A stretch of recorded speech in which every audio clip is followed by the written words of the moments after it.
Nako, eto guys. Malaking sampal ho ito sa mga DBS senator.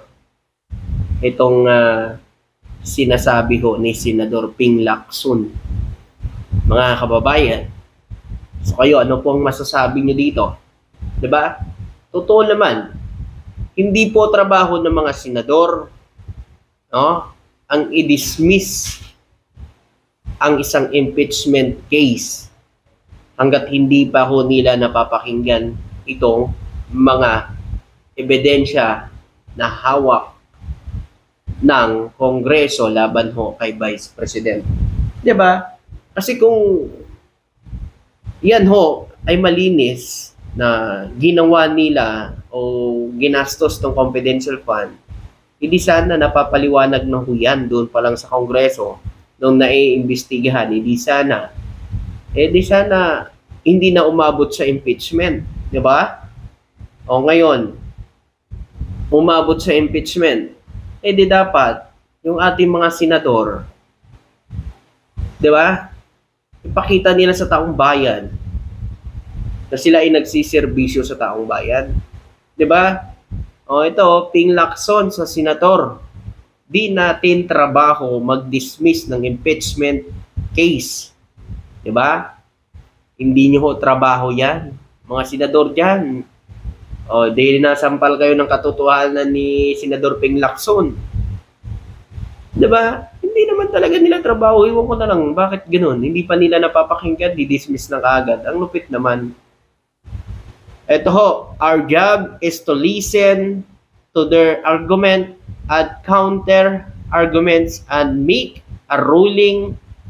Sabi ni Senador Ping Lacson. So, ganun dapat to yung ating mga senador. So, nakaraan lang, nagpahayag na rin si Senador Rapi Tulfo na kailangan matuloy ang impeachment dahil dito lang ho mapatunayan ni VP Sara Duterte, diba? Sagutin ni VP Sara Duterte ang mga akasusyon sa kanya at mapatunayan sa taong bayan na talagang wala siyang kasalanan at hindi mali ang pinaggastusan niya at hindi ito totoo yung mga akusasyon sa kanya. So kung hindi ho yan matuloy, mga kababayan, diba? So kung hindi ho yan matuloy, paano niya mapapatunayan sa taong bayan na siya ho, diba, ay walang kasalanan kung hindi ho yan matuloy? Kung tutusin niya, 16 abogado ng hawak niya, no? 16 na abogado po ang kanyang kinuha para depensahan itong impeachment na yan. So magtaka kayo, bakit ganun kadami? Samantala, sabi nila wala silang ginawang mali. Pero bakit 16 kaabogado ang kinuha?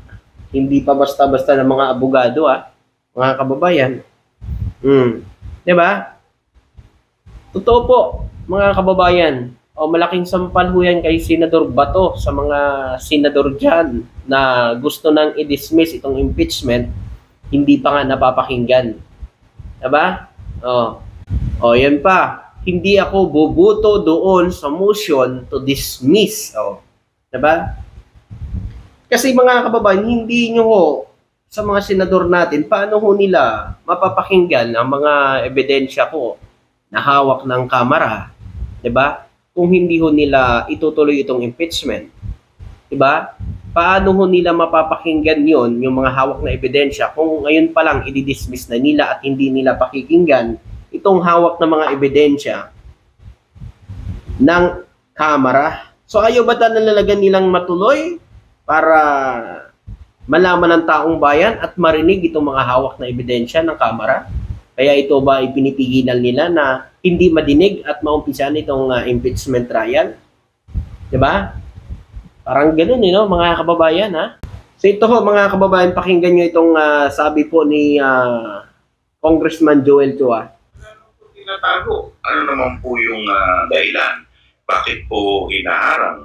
Bakit po lahat ng mga klase ng motion o mga pag-delay ay ginagawa po dito? Diba? So kung wala naman pong kasalanan, walang mali, diba, bakit dinidelay? Kung ano-ano lang ng motion ang ginagawa para lang ma-delay at ma-dismiss itong impeachment. Tama nga naman. Mga kababayan, bakit nila dinidelay kung wala naman pala talaga silang mali? So mag-isip kayo mga kababayan, ba't nila ginagawa ito? Gusto na nilang i-dismiss. Kung yan ay pamumulitika, edi patunayan nila sa tao.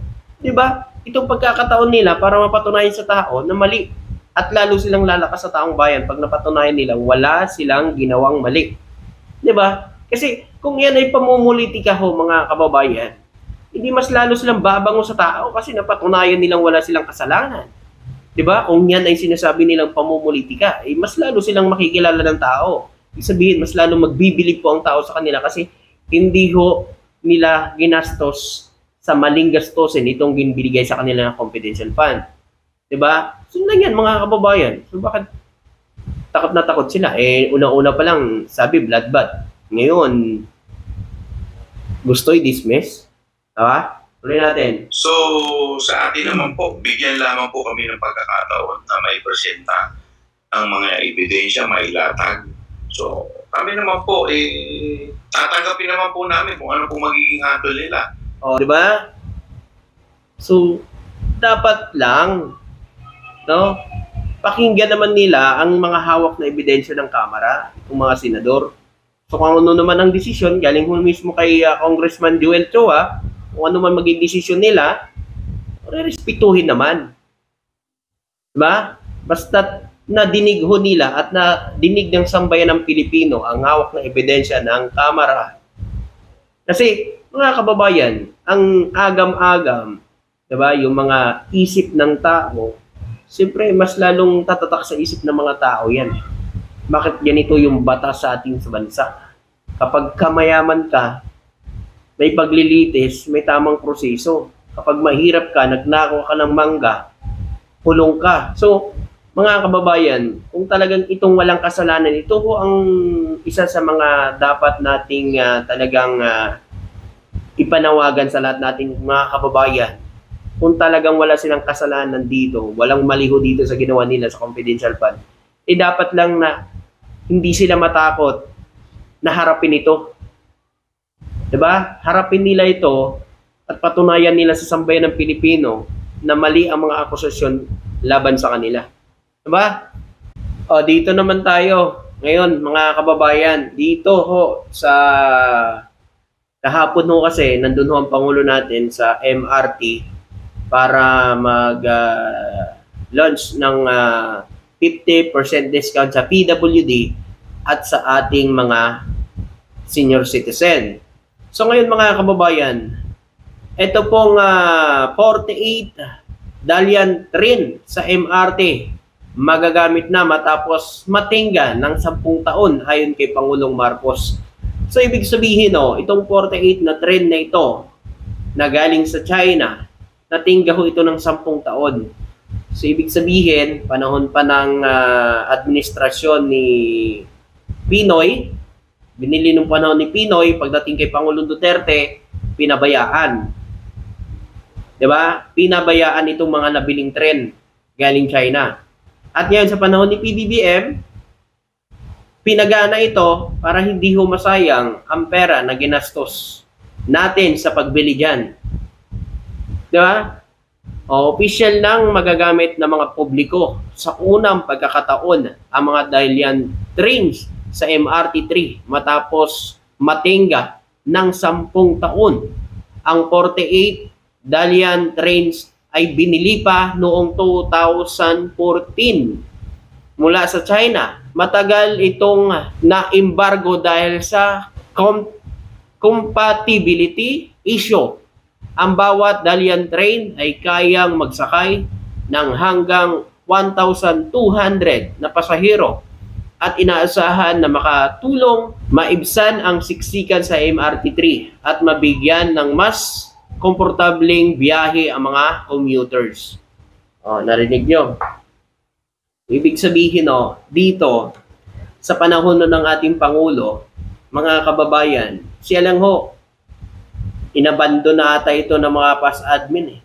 So binili ho ni Pinoy, hindi naman tinuloy ho ni Duterte. Ngayon naman, sa panahon ni PBBM, dahil gusto niya hindi humasayang yung pera, mapakinabangan pa, pinaayos para mapakinabangan ng tao. O mapakinabangan ng mga Pilipino. So tingnan nyo naman kung paano nila binasura yan, di ba? 10 years. After 10 years, pinagana ni PBBM para mapakinabangan, para hindi masayang ang perang binili dyan.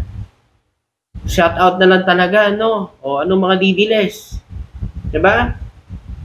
O alam nyo to, hindi nyo alam kasi ayaw nyo malaman. Di ba? So yun ang mga kababayan. So ibig sabihin, no, ang Pangulo natin, basta ito makakabuti sa mga Pilipino, gagawin ho ng Presidente para makatulong para guminhawa naman ang buhay ng ating mga kababayan Pilipino. Diba? O 50% discount lang. PWD, senior citizen. Umiyak na naman yung DDS kasi hindi yun nila matanggap. Diba? So yan po, maraming salamat po at magandang araw po sa inyo lahat. Thank you.